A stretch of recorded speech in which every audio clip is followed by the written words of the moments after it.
Սիրելի հայրենակիցներ, անդրադառնալու եմ Հայաստանում բեսպրիդելի, իրավական բեսպրիդելի երկու օրինակի։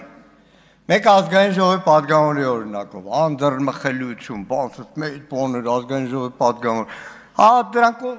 ազգային ժողովի պատգամավորը, երբ որ ազգային ժողովի իշխանության պատգամավորը։ Եթե շեֆը ասում է, քննիչնովա, որ ազգային ժողովի պատգամավորի գլուխը ջարդի, կարմիր բերետնովա, որ չտա օրինակ մեր Մերկոնյան այսօր ներկա չի, աչքը լրիվ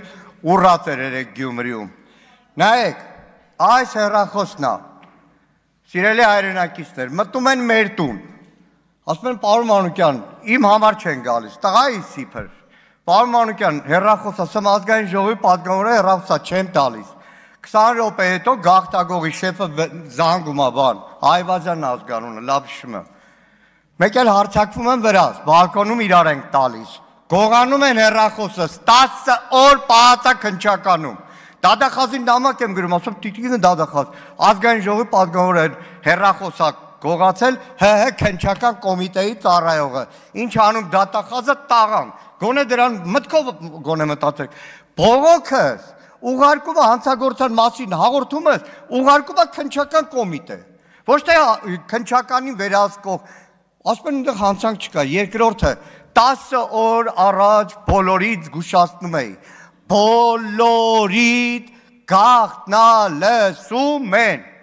երբ պետք է ամեն մեկիդ վրա եղած ցանկացած գաղտնալսում, ամբողջական թե մոնտաժված, Նիկոլ Փաշինյանի աշխատակազմի ղեկավարի տեղակալ, Չախոյան Տարոնի